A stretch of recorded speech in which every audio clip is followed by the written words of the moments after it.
Hello and welcome. My name is Sarah and I'm lead teacher here at Squiggle Park.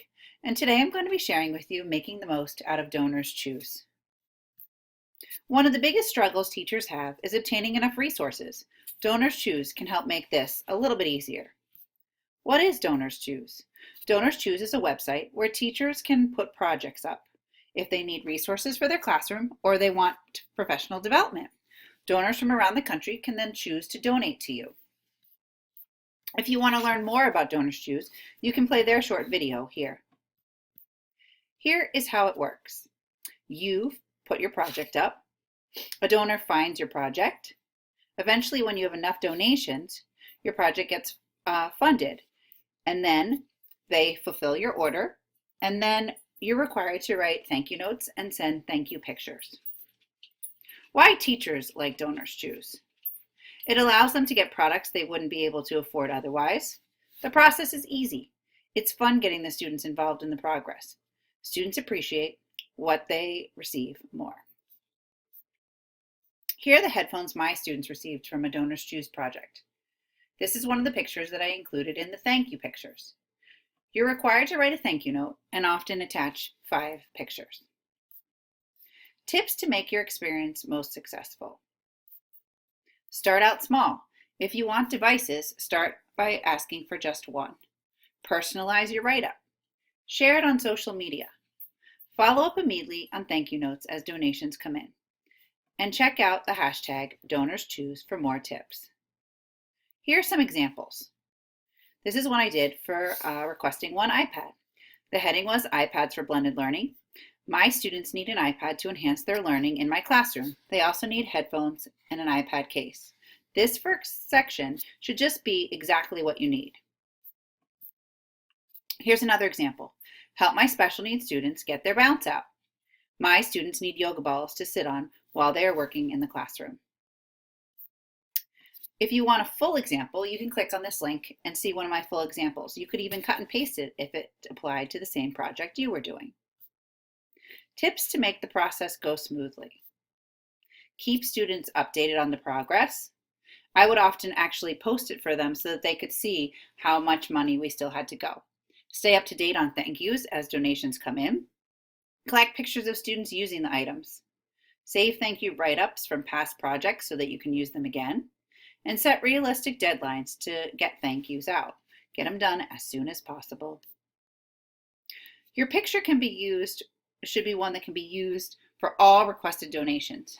You can't apply a picture to specific donations. So make sure it's one that really says who you are as a teacher and shows that warmth and love and that passion in your classroom. Here's another example.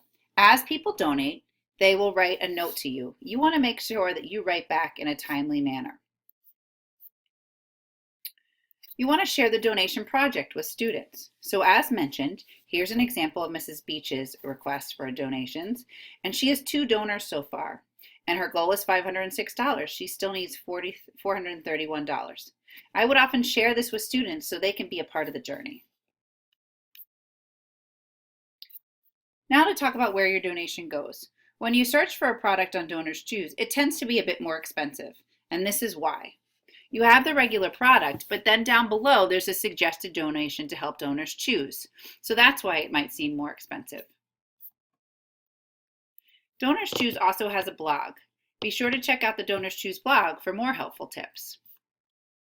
If your project doesn't get funded, do not give up, revise, and try again. Here's ones that I tried for. It was $1,322.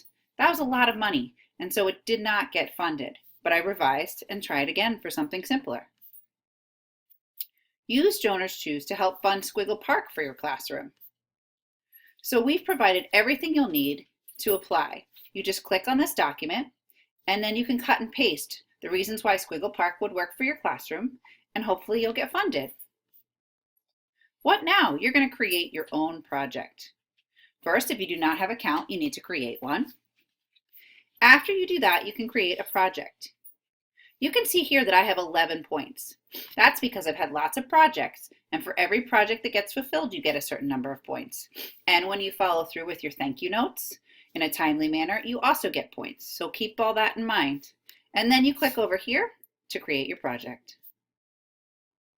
You're going to have to decide what type of project you would like to create. That's step 3. So this would be a standard project, but you could also request professional development if you wanted to. Then you have to select your age group, your number of students, and then start describing your students. You want to personalize your project and make it stand out from the rest.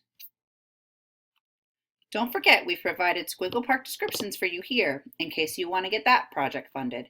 That way, you can just cut and paste them into the application. Most of all, we want you to share your project with us. We are here to support our Squiggle Squad teachers. Use our hashtags Squiggle Squad and Squiggle Park EDU. As lead teacher, I'm always available to you. You can reach out anytime at sarah@squigglepark.com.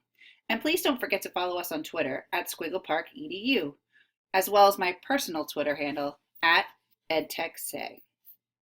And good luck creating projects. Can't wait to see yours.